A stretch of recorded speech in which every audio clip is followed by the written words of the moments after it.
All right, so we are out with Finn. We're gonna do some vibration and redirection practice when he hits the end of the lead. He's gotten a little bit too comfortable with pulling again. Some of it is just his excitement, right? And his excess energy. He just wants to go. Because when we are able to get him to focus on us and maintain that focus, then good boy. Then he's able to stay with us.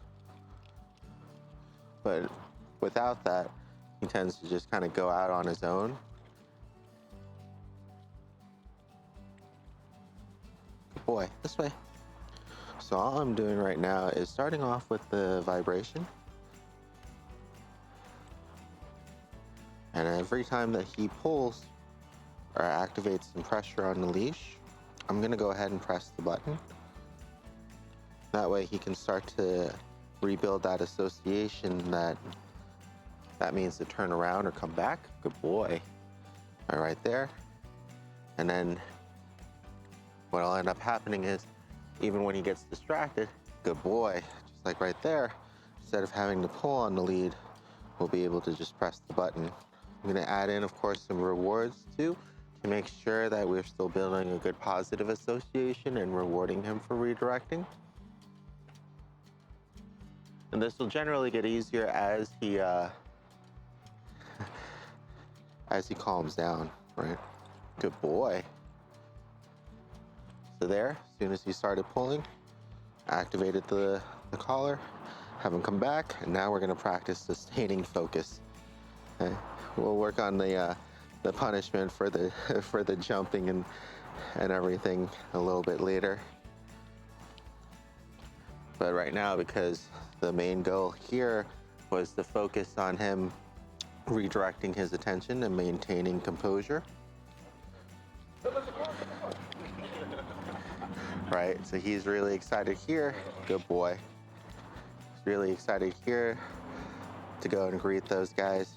All I did every single time that he hit pressure on the lead, I did the vibration and then I moved in the opposite direction to add a little bit more impact and a reminder of what he should be doing, right? Which is just calming down and refocusing on us.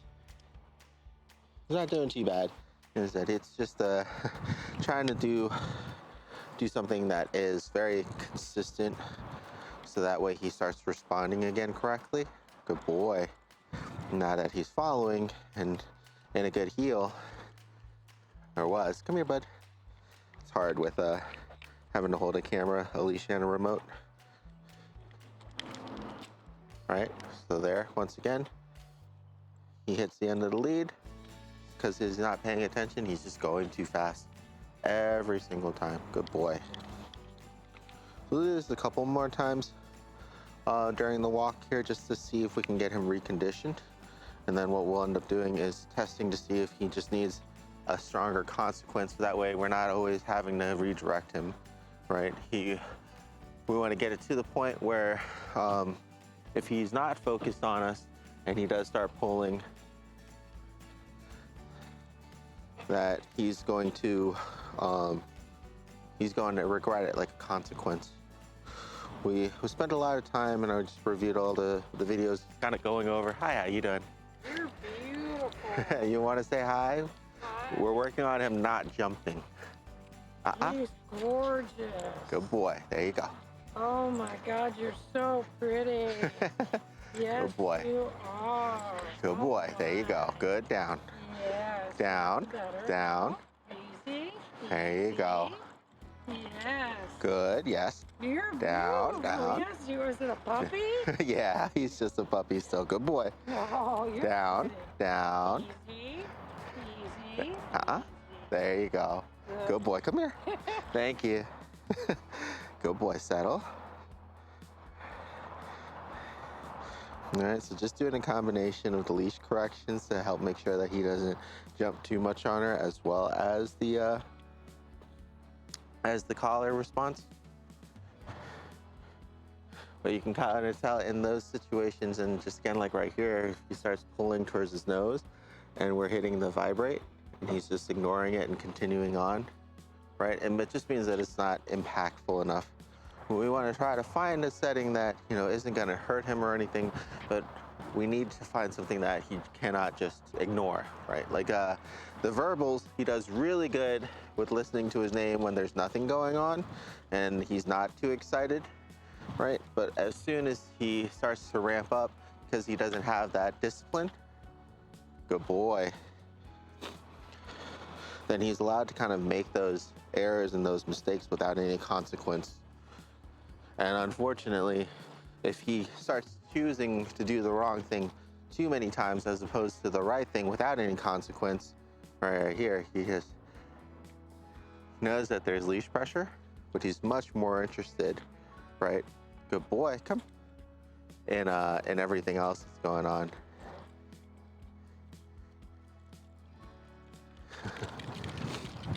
I wasn't vibrating or anything either. I was just seeing how he's doing this off the leash pressure.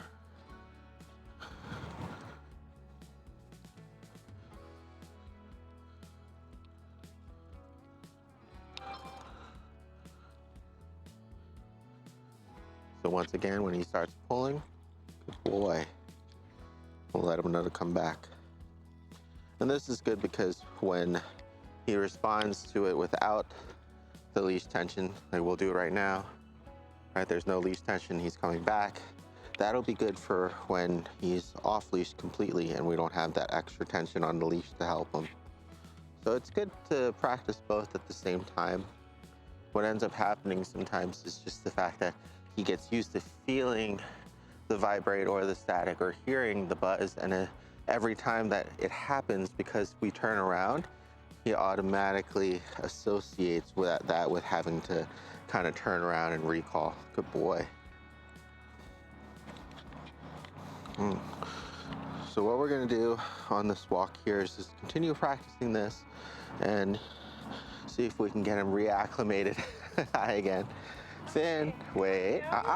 No. Yes, easy. Easy. Good boy. Yes. No. Easy. Good boy. Yes. What's on him, sweetie? Sit. It's a GPS collar. Oh. It helps with, right now it's just vibrating, and to help him with not jumping and coming back. So that way he can be off leash. Oh. Yeah, it's not at like a kill setting or anything like that right now. Oh, I hope not. You are pretty boy. Good Yes. boy, much better. Good job, big guy. Good boy. Do you have pups at home too? I do not. I have two 10-month-old kittens. Oh, cute. A little hell on wheels. Oh man. You're beautiful.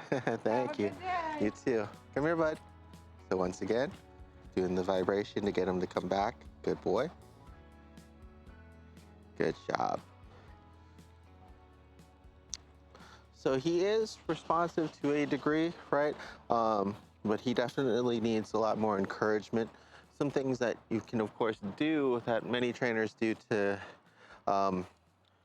hasten the progress or make more of an impact is having those higher settings or things, like I said, that he cannot very easily ignore. Because we spent a lot of time conditioning him to that, I want to spend some more time doing that, as well as adding in possible consequences, like situations like this, right, where he's interested, but we don't want him to jump on the kids or anything. So we want him to stay outside. Hi, how you doing? Hi. Stay. Hi, stay. Right. Good boy, very good.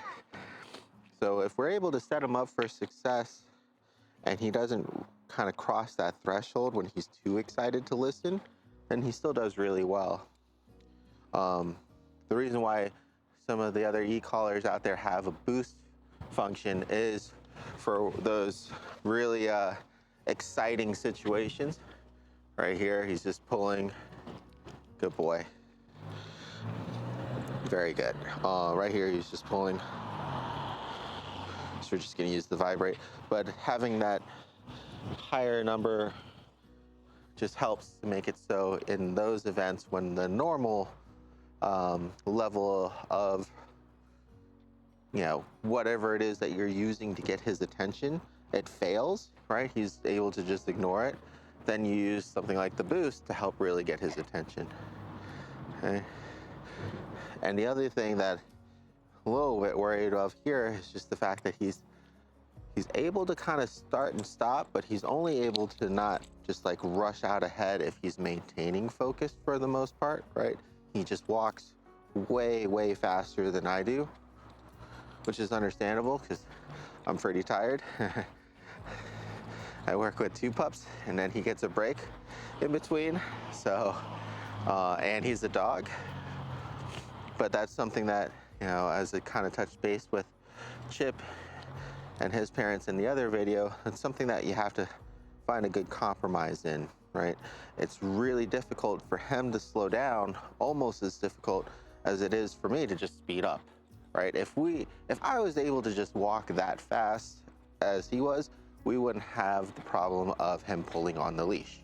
We would just go and I would either pass him and then pull him to follow, or he would go to a smell and hit the border and then see that I was going in a different direction. Good boy. And he'd have to redirect his focus. So what we're gonna try to do is find out what his number is. And go ahead and notch his momentary down to a number 1. And see if he's sensitive to that. And that is a no, right? He just pulls right past it. If nothing else, just having the collar on is annoying and causing him more focus than anything else. All right, so now we're gonna go to number 2. As soon as he starts to pull, we'll activate it and turn around. Okay, once again. Good boy. Okay.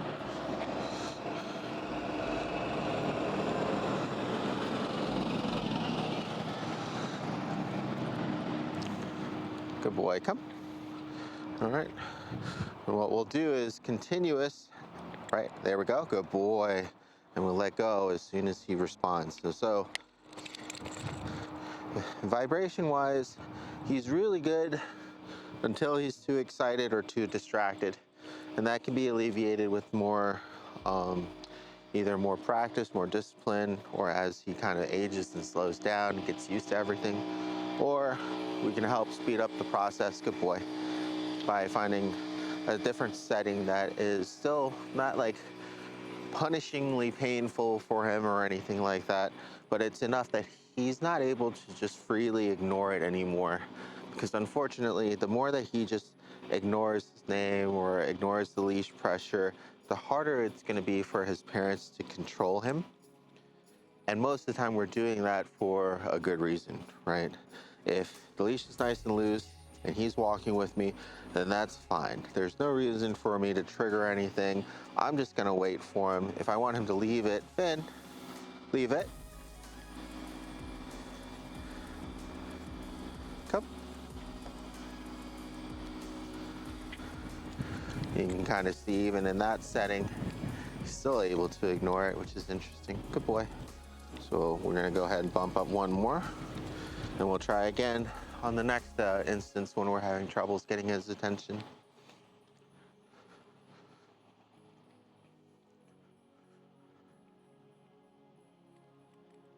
Yes, good boy. There we go. All right. You can tell now because when I do hit it, he definitely notices, lifts up his leg to scratch the collar again. Okay, good boy. And it'll only happen when he starts pulling and ignores the pressure. Okay.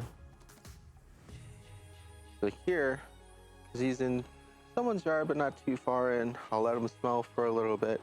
But if he tries to go any further, we're gonna hit the boundary of the leash being like 4 or 6 feet. And then we'll have to go.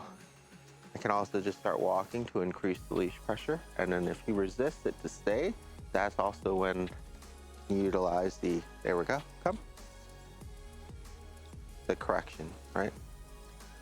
So we give him every opportunity to do the right thing before punishing him or correcting him for just ignoring that.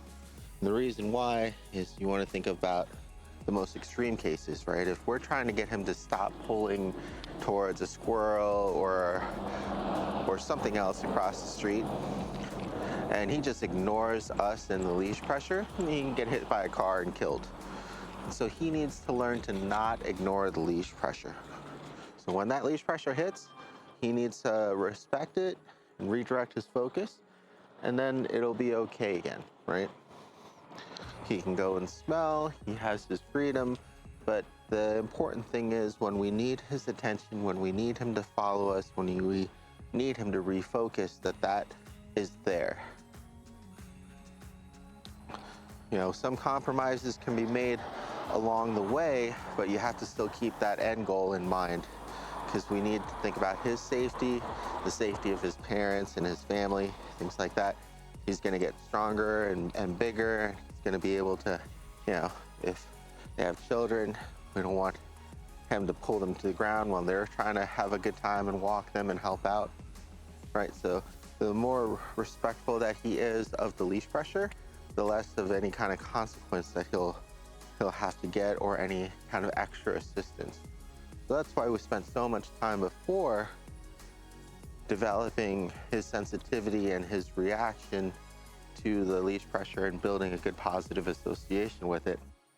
Sometimes what happens is if people are too busy, or if he just decides to ignore it and go back to, you know, square one, that's when we need to add extra impact in terms of some sort of consequence or repercussion for not listening to the leash pressure and doing the wrong thing.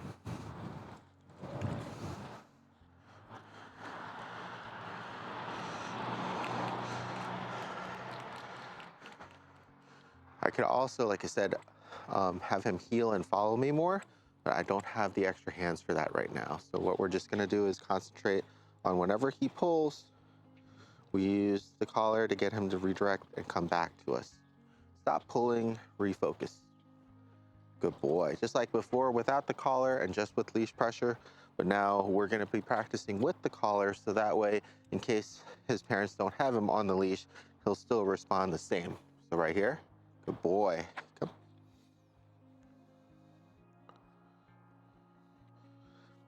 And the main thing that's the hardest for most people is anybody can do what I'm doing, but the consistency is gonna be really important, right? Soon as he starts pulling, is there some sort of consequence? Is there a repercussion? Is he just allowed to continue pulling? Because as soon as he's just allowed to continue pulling, he's going to continue pulling. If he stops pulling and there's a positive reward and association with it, then he's also enticed to stop pulling, right? But if that reward isn't enough, and here he's pulling because he's afraid of the inflatable Christmas decorations. And that's just, he just needs some more socializing for that one. Getting him used to out and about and used to things that he hasn't seen before, right? But even in those cases, it's still not gonna be good for him to pull, like I said, in case he's being handled by somebody that he could pull to the ground and hurt too. So we need him, if he's scared, to come to us as opposed to just running away from whatever it is that he's afraid of. Okay? Finn, good boy, come here. I'm gonna try to have him follow me for a bit. Finn, heel. Come, good boy, up here. And you can see how much of a distraction just something as simple as that is to him. Heel. Good boy. Up here. Good. Up here. Finn. Heel. Good. Right here. Good. And this is what we were doing before, but this also takes, you know, time and effort to develop. Consistency in training, consistency in both positive rewards as well as a negative consequence. If that consistency isn't there, then it doesn't really matter what kind of training that you do with him. He will learn to bypass and ignore it.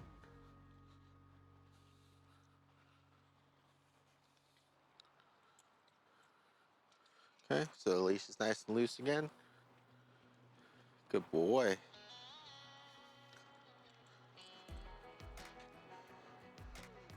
Okay, and now we get to walk together. He's slowing down. He's checking in whenever the leash pressure hits. I don't have to press anything. Good boy. Finn. Yes. Still gonna sprinkle in his name recognition, because that's gonna take priority still over everything else, right? We need to condition him as soon as he hears his name to come back to us, or to at least recognize that we called his name, so that way he doesn't just ignore it. Good boy. Yes, this way. Right, so he's pulling again. Use the lead to help with the recall.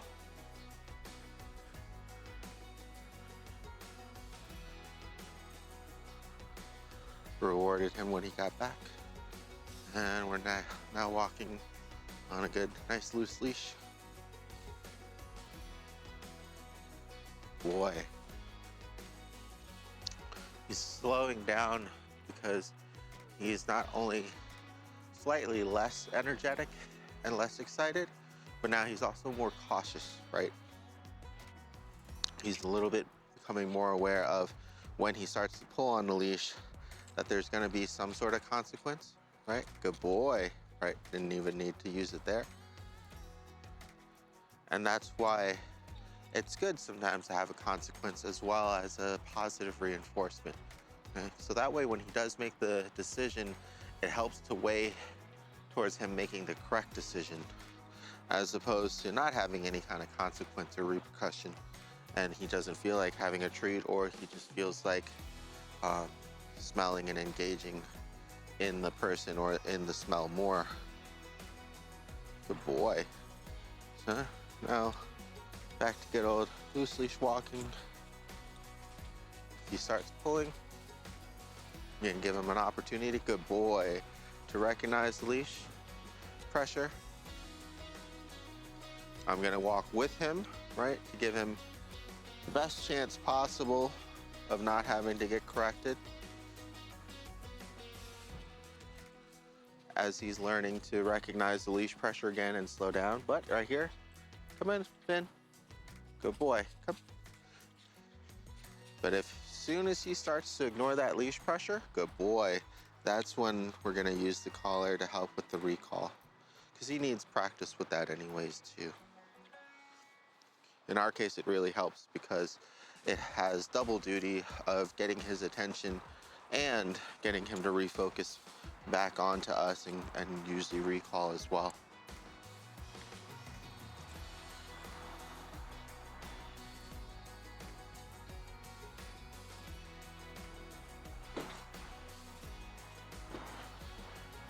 Finn, wait.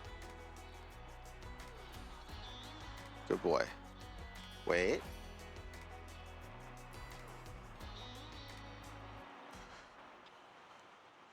Wait. Good boy. Okay, come. It's important when we give him the wait command that we're not just holding him back the whole time, right? If he needs a little bit of help because he's interested in the car that's leaving or the person that's getting into the car, then that's understandable. But as soon as he starts pulling and he ignores the command to sit and wait and refocus, then that's when we have to get his attention back in. Good boy. We'll give him a break from the session and the collar here in a little bit. Let's see, it's been like almost half an hour. Once again, starts hard pulling. Right? He sees the avocado and now he's apprehensive. We'll give him some time to get used to it. What, big guy? It's just an avocado. And this is the main reason why it's important to get him out and about. And it's probably, I think it might be his first Christmas anyways, so he might not be used to all the lights and decorations. To us, it's not as scary as Halloween, but for him, because it's something unknown and he's insecure about it, right? He's barking, he's growling at it for space, he's moving cautiously around it. He's pretty much, by all intents and purposes, unsure and or maybe scared of the avocado there. It's okay, big guy. Come here. If I come here. It's okay. Good boy. If I give him just some time and some treats, it's okay. Not let him just run away scared or bark at it. It's okay, big guy. I would also move him closer to it if it wasn't somebody else's decoration, right? Don't want to risk him popping it or anything like that. But the best course of action to do in that situation is to not just tell him to calm down or stop barking or anything, because those are all like just symptoms of the disease. To actually cure the disease, we would have to go up there so he could smell it and see that there's no threat, right? There's nothing to worry about or be afraid of. Unfortunately, in this circumstance, we can't do that. So the best thing what we can do is remain calm, make sure that he doesn't run away, right? He doesn't have to. It's okay, big guy, come on. It's blowing out even more erratically in the wind, so that's not helping out his situation any. Yeah, this is pretty much normal dog behavior when they're scared or unsure of something. So if he starts pulling because he's scared, it's still not a good reason to pull, right? Good boy. So we're gonna go ahead and give him a correction there. And we'll start walking again casually. Come on, bud. Good boy. It's okay. Don't. Good boy. Thank you. Didn't have to do it that time. And that's the good part about having consistency and positive reinforcement too, is that he will come to expect what will and what won't happen if he does certain things, right? Just like if he sees us and we ask him to sit for a treat, he'll know that if he sits, he gets the treat. If he doesn't sit, he doesn't get the treat, right? It's the same kind of conditioning, but with leash pulling. If he stops and he responds and refocuses and comes back or calms down or stops pulling, it's all good things. If he continues pulling, it's all bad things. It's okay, big guy, come on. We might be able to, probably at the Lowe's or the Home Depot when we do our social session, there'll probably be those inflatables there. And that way we'll be able to have a good environment where I can get him close to it and put some treats around it, let him smell and investigate, so that way he gets used to seeing him. Or late at night or early in the morning, so we're not bothering anybody, finding inflatables somewhere and just giving him some time to get adjusted and used to them as well. I said, there's really no point in yelling at him for barking, because he's only doing that because he's unsure and he's afraid. All right, we can correct him for the pulling, but the best way to actually fix the problem is to get him adjusted and okay with something new. Good boy. Okay, so he's starting to pull towards something back there. Good boy. Yes, come.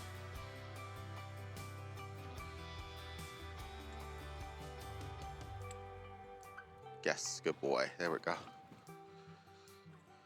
We have tools to help us. We need those to kind of get good habits and everything in place, but they shouldn't be something to rely on. It's the same even with the leash, right? That's why we practice with his name too. So he sees somebody, Finn, come. Finn, come. Boy. All right, so he ignored the name. We use the collar. He responds well to the collar. Give him some praise, give him some treats, and go on.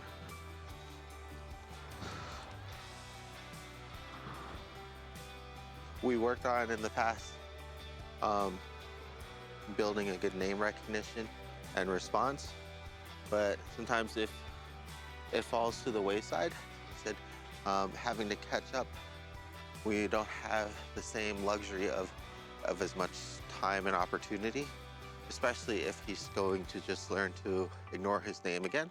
So once here, good boy, don't pull. Good boy, good job. Good boy.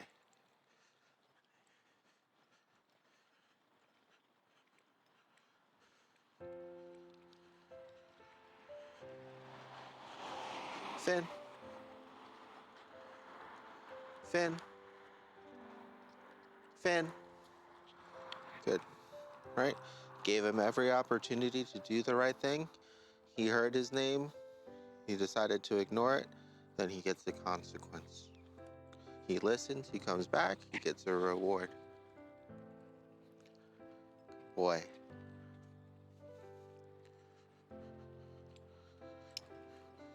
We don't teach that way. We teach kind of showing him what to do and what not to do. But because he's already had those lessons and he needs something else, right, to help him with focusing and leaning towards doing the right thing, sometimes pups, just like with people, need to have a negative influence. Just like in the neighborhood, sometimes people will drive 25 miles per hour because that is the speed limit. It's the right thing to do because they understand what the possible consequences are to it. And just like some people will drive faster than the speed limit and risk their own safety and the safety of children playing or dogs crossing the road or anything like that, in which case, they might need a negative consequence of a speeding ticket or an accident to help them to learn the lesson. We don't naturally crash into other people's cars that are doing the wrong thing to kind of get the point across, just like we don't correct a dog at first to teach them what to do and what not to do. But now, after we've taken the time, getting the practice in, and now he's still choosing to go faster than the speed limit, that's when he needs more of a consequence or a repercussion or a negative impact of any kind, right? To help him to choose the right thing to do because he knows what he should be doing. Good boy. Finn. Yes, good boy. So that time, right, he just responds to his name because he is starting to pick up again on the idea that if he does not respond to his name, something bad will happen. If he responds to his name, perfect, something good will happen.